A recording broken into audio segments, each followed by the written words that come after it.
अस्सलाम वालेकुम, मैं हूँ Rizwan Ashraf. Chief justice of Pakistan justice Qazi Faez ईसा, उनकी रिटायरमेंट की डेट जो है वो कंफर्म हो चुकी है और 25 अक्टूबर को वो रिटायर हो जाएंगे और इस सिलसिले में बाकायदा तौर पर एक इशाइया का अहतमाम किया जा रहा है।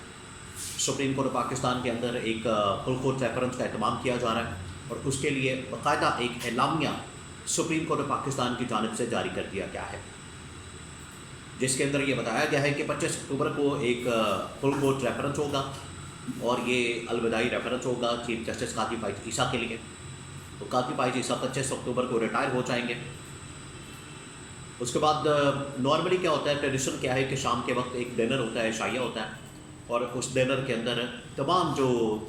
जज साहिबान हैं वो उसके अंदर शिरकत करते हैं, उसके अंदर पार्टिसिपेट करते हैं और जो भी रिटायर होने वाला चीफ जस्टिस होता है, जो भी रिटायर होने वाला जज होता है, उसको एक अलविदाई किस्म का, फेयरवेल किस्म का डिनर दिया जाता है। तो यहाँ पर भी डिनर का शाइया का अहतमाम किया जा रहा था, लेकिन कादी फाइज ईसा की जानिब से इनकार कर दिया गया। अब इनकार क्यों किया गया, इसके पीछे क्या वजह है? कादी फाइज ईसा की रिटायरमेंट और उनके मतलब जो एलामिया है वो क्या है कहानी, उसके बारे में आपको मैं आगाह करता हूँ। फिर हुकूमत क्या सोच रही है कादी फाइज ईसा के मतलब, उसके बारे में भी बड़ी अहम तरीन इंफॉर्मेशन मेरे पास मौजूद है और जाते जाते कादी फाइज ईसा क्या वारदात डाल रहे हैं उसके बारे में भी बड़ी अहम तरीन इंफॉर्मेशन मेरे पास मौजूद है, वो आपके साथ मैं शेयर करता हूँ। तो सबसे पहले मैं आपको ये बता दूँ कि कादी फाइज ईसा की रिटायरमेंट तो कन्फर्म हो चुकी है और 25 अक्टूबर को वो रिटायर हो जाएंगे और 25 अक्टूबर के लिए जो सुप्रीम कोर्ट का एलामिया है वो जारी कर दिया गया है। अब 25 अक्टूबर को वो रिटायर हो जाएंगे, 25 अक्टूबर को वो चीफ जस्टिस नहीं रहेंगे और justice Mansoor Ali Shah chief justice बन जाएंगे। अब ट्रेडिशन क्या होती है, नॉर्मली वहाँ पर एक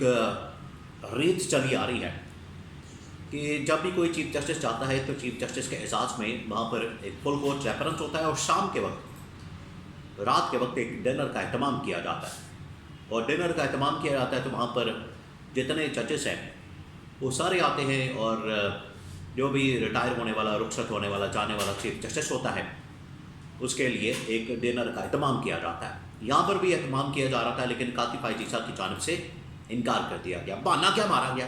कादी फाइज ईसा की जानिब से? कादी फाइज ईसा ने बहाना ये मारा कि इस डिनर के ऊपर 20 लाख रुपए खर्चा आएगा, लिहाजा ये डिनर नहीं होना चाहिए, इतना खर्चा नहीं होना चाहिए,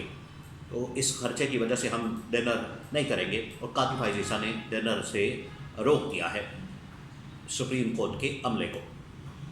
अब इनकार क्यों किया गया? कादी फाइज ईसा को इस बात का अंदाज़ा हो गया था। देखिए, ये असल में कादी फाइज ईसा ने अपनी शर्मिंदगी को मिटाने के लिए, अपनी शर्मिंदगी से बचने के लिए, शर्मिंदा होने से बचने के लिए कादी फाइज ईसा की जानिब से ये डिनर को कैंसिल किया गया, डिनर को मनसूख किया गया, क्योंकि कादी फाइज ईसा को पता है इसके अंदर ये पैसे वाला मामला नहीं है कि 20 लाख रुपए का मसला बन गया, 20 लाख रुपए की वहाँ पर प्रॉब्लम आ गई है, 20 लाख रुपए उनके पास है नहीं, बड़े वहाँ पर भूख पड़ी हुई है, वहाँ पर बड़ा मसला हो गया है, वहाँ पर पैसों का मसला है। वैसे तो यहाँ पर एडहॉक जजेस कादी फाइज ईसा अपनी मर्जी के दोस्त यार को ला के यहाँ पर नवाज रहा है, जिनकी लाखों के अंदर तनख्वाहें होती हैं, मरात होती हैं, सब कुछ होता है, पैसों का मसला नहीं है। असल मसला है कादी फाइज ईसा को अपनी शर्मिंदगी का। कादी फाइज ईसा अपनी शर्मिंदगी से बचने के लिए ये डिनर को कैंसिल किया है, क्योंकि उनको पता है दो चीज़ें हैं कि अगर वहाँ पर जजेस आ गए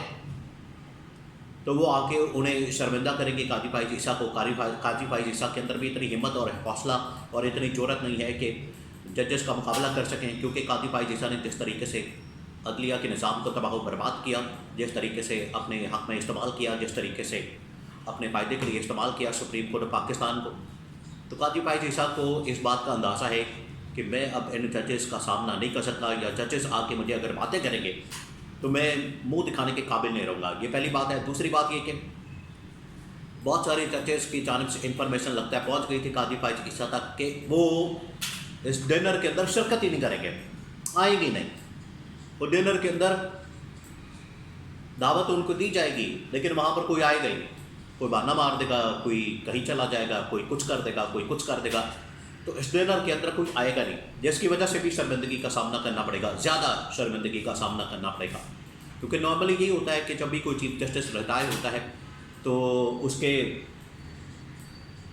लिए एक डिनर का एहतमाम किया जाता है और उसके अंदर तमाम जजेस आते हैं। लेकिन यहाँ पर जजेस के जहन में था और जजेस के ज़रिए से ये इन्फॉर्मेशन लगता है निकली है कि वो इस डिनर के अंदर आएंगी नहीं, शिरकत ही नहीं करेंगे, जिसकी वजह से कादी फाइज ईसा ने फिर बेहतर समझा कि इसको बहाना मार के तो इस डिनर को कैंसिल कर दिया जाए। तो डिनर को कैंसिल कर दिया गया।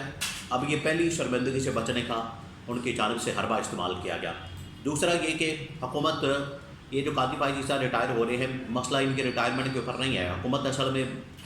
ये करना चाहती है कि कादी फाइज ईसा को चीफ जस्टिस अगर वो रिटायर हो जाते हैं सुप्रीम कोर्ट ऑफ पाकिस्तान से, तो जो आइनी अदालत बना रहे हैं, आइनी तरमीम के नतीजे में एक आइनी अदालत बननी है, उसका जो चीफ जस्टिस है, उसका जो टॉप का जज है, उसे कादी फाइज ईसा को लगाया जाए, ताकि वहाँ पर जितने आइनी मामलात हैं, ये मखसूस नशस्तों के हवाले से, मैंडेट के हवाले से, इंतखाबात के हवाले से, 9 मई के मुकदमात के हवाले से, रियासती और हुकूमती मामलात मुकदमात जितने भी हैं, वो आखिरकार कादी फाइज ईसा के पास चले जाएँ, क्योंकि वहाँ पर एक आइनी अदालत पहुँच जाए। तो ये है असल में कहानी इसके अंदर। फिर उसके बाद कादी फाइज ईसा ने जाते जाते जो है एक और वारदात डालने की कोशिश की है। कादी फाइज ईसा को पता है कि 17-18 को अगले हफ्ते जो है किसी वक्त भी हुकूमत की जानिब से कौमी असम्बली का इजलास बुलाया जा सकता है और उसके अंदर ये आइनी तरमीम पास की जाएगी। और जैसे ही आइनी तरमीम पास की जा सकती है, टेबल की जा सकती है पास करने के लिए, तो जो 8 जजेस हैं जिन्होंने मखसूस नशस्तों के मामले पर फैसला दिया था, वो दोबारा से बैठ जाएंगे और मखसूस नशस्तों के ऊपर अमल दरामद का कहेंगे। तो कादी फाइज ईसा ने अगले हफ्ते का रोस्टर इस तरह से बना दिया है, ख्वास लिस्ट इस तरह से बना दी है कि 3-4 जजेस को कराची के अंदर शिफ्ट कर दिया है। उन 8 जजेस में से जिन 8 जजेस ने मखसूस नशस्तों के मामले के ऊपर फैसला दिया था इमरान खान और PTI के हक़ में, उनको यहाँ से तितर-बितर कर दिया। तो कादी फाइज ईसा जाते जाते भी वारदात डाल रहे हैं, जाते जाते भी गेम डाल रहे हैं, जाते जाते भी उनकी जानिब से गेम डाली जा रही है। और ख़बरें कुछ ऐसी भी आ रही हैं कि कादी फाइज ईसा उस वक्त से महरूम हो गए, उस वक्त से यतीम हो गए सियासी तौर पर, या उनकी सपोर्ट ना मिलने की वजह से, जिस दिन जनरल नदीम अंजुम बतौर DGI रिटायर हो गए। उनकी सपोर्ट बहुत ज़्यादा थी कादी फाइज ईसा को, जिसकी वजह से कादी फाइज ईसा इतनी तनतनाहट के साथ, इतनी तमकनत के साथ, तो इतनी ये रोब के साथ, दबदबे के साथ और इतने जोम के साथ वो बैठे होते थे और किसी को नहीं बख्शते थे। तो उसके पीछे असल में सपोर्ट जनरल नदीम अंजुम की थी, DGI की। तो ये जाते जाते वारदात डालने की कोशिश कर रहे हैं, लेकिन इनकी वारदातें नाकाम होनी है। कादी फाइज ईसा की छुट्टी हो जानी है और आइनी अदालत भी नहीं बननी, क्योंकि उसके अंदर भी बहुत सारे एतराज़ात सामने आए हैं।